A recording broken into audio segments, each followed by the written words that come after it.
आता आपल्या आवडत्या मालिकेचे संपूर्ण भाग मालिका प्रसारित झाल्यानंतर लगेचच पाहू शकता फक्त सन नेक्स्ट वर. भारतातील प्रेक्षकांसाठी मोफत सेवा.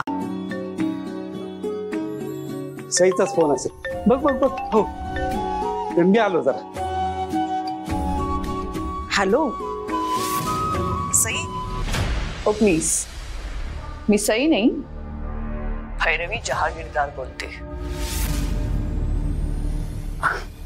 माफ करा हा भैरवी ताई, ते फोन न बघताच उचलला ना. मग ठीक आहे, होतं असं कधी कधी. आम्ही नाही का न पारखता तुमची मुलगी आमच्या घरातली सून करून घेतली. म्हणजे ताई सईचं काही चुकलंय का? अहो तिचं काय चुकणार, चुकलं तर आमचं आहे. आणि आता काय, केलेली चूक ही निस्तरता तर येणार नाही, त्यामुळे जे आहे ते झेलावं लागतंय आम्हाला. तुम्ही काय बोलताय खरंच मला काही कळत नाही. ठीक आहे, स्पष्टच सांगते. तुमच्या मुलीला आमच्या घरी पाठवण्यात तुम्ही सक्सेसफुल झालात. आमचाही नाईलाज होता, त्यामुळे आम्ही तिला घरी घेऊन आलोच. पण आता तुम्हालाही यायचंय. हे जरा जास्त नाही होतंय का? नाही ते सईनं.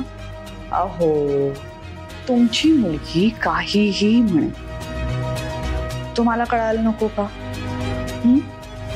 काही मान लाज काही आहे का नाही तुम्हाला?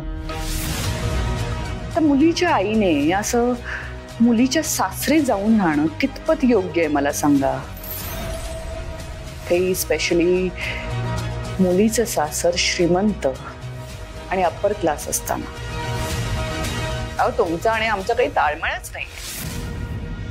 काय ना, आमच्या घरातले जे नोकर आहेत ना, त्यांची परिस्थिती तुमच्याहूनही चांगली आहे. जहागीरदारांच्या घरात पाऊल ठेवायला स्टेटस आणि स्टँडर्ड लागतं. तुमच्याकडे तर यातलं काहीच नाही. माझ्या मुलाचा जीव वाचावा म्हणून तुमच्या मुलीला सहन करते हो. आणि आता त्यात तुम्ही सुद्धा आमच्याकडे येऊन राहणार. हे जरा अति होतं.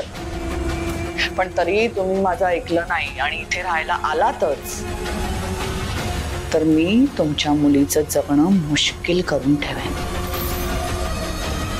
बरं मी जे बोलते ना ते करून सुद्धा दाखवते. हा नाही नाही हे बघा, असं काही करू नका. मी नाही येणार तुमच्या घरी. सईनं कितीही आग्रह केला ना तरी तिला निक्षून सांगेन मी तुमच्या घरी नाही येणार म्हणून. पण तिला काही त्रास देऊ नका. हा मी काय करणार? तुमच्या मुलीला त्रास होऊ नये हे पूर्णपणे तुमच्यावर अवलंबून आहे. ठेवते हा फोन.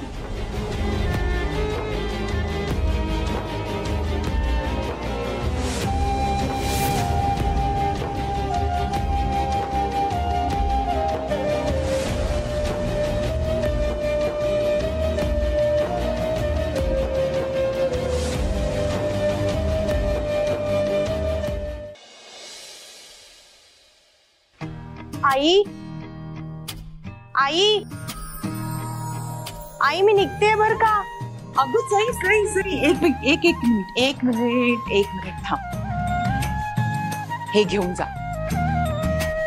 लग्नानंतर पहिल्यांदाच माहेरी जातेस ना तू, अशी रिकाम्या हाताने बरी जाऊन देईन मी तुला. हे घेऊन जा. पण आई याची काहीच गरज नाहीये. आणि असंही माझी आई आता आपल्या घरीच येते ना राहायला. अगं असू दे, मग काय झालं? आणि आता जहागीरदारांची सून आहेस तू, असं रिकाम्या हाताने गेलेलं आता शोभायचं नाही तुला. आणि आई जर नाही म्हणाली तर आईला सांग जानकीताईंनी अगदी आग्रहाने दिले, मग आई नक्की घेईल. पण आई आता काही बोलायचं नाही, उशीर होईल तुम्हाला. निघा. देवांश कुठे आहे? बघ अजून तयार नाही झाला. हा देवा, ए देवा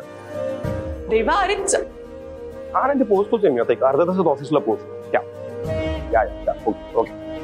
एक मिनिट, कुठे? ऑफिसला चाललायस तू? येस. अरे येस काय, आज सईच्या आईला आणायला जायचंय. विसरलास का तू? ऑब्व्हियसली लक्षात आहे माझ्या. असं कसं विसरेन मी. पण सई जातील कार घेऊन आणि घेऊन येतील त्यांच्या आईंना. मला जरा इम्पॉर्टंट काम आहे, सो ऑफिसला जावं लागेल मला. तुझी इम्पॉर्टंट मीटिंग कधी नसते आणि कायम कामातच असतोस ना तू. आई, सरांची मीटिंग असेल इम्पॉर्टंट तर जाऊ द्या त्यांना, मी जाते. देवा, सई आज लग्नानंतर पहिल्यांदा माहेरी जाते आणि ती अशी एकटी गेली तर बरं दिसेल का? ते काही नाही, तुम्ही दोघांनी जोड्यानीच जायला हवं. आयुष्यात काही गोष्टी कामापेक्षाही महत्वाच्या असतात.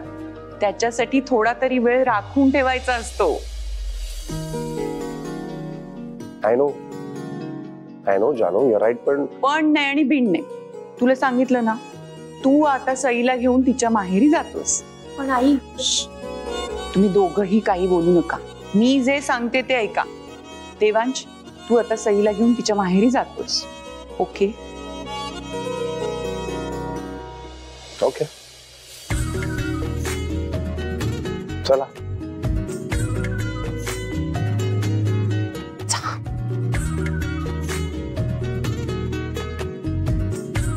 देवा, या दोघांमधले सगळे वाद लवकरात लवकर मिटू दे. दोघ जण लवकरात लवकर एकत्र येऊ दे.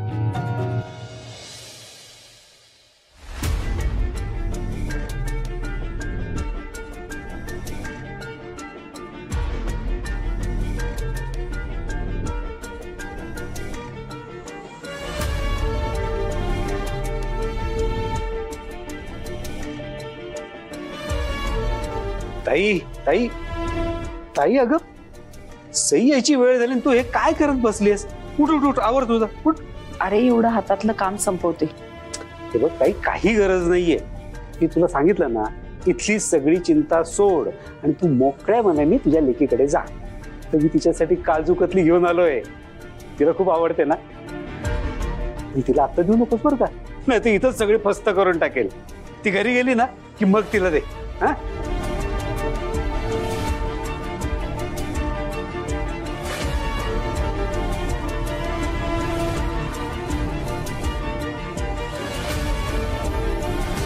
ताई, अगं मी एवढ्या उत्साहामध्ये बोलतोय आणि तू कुठं हरवल्यास?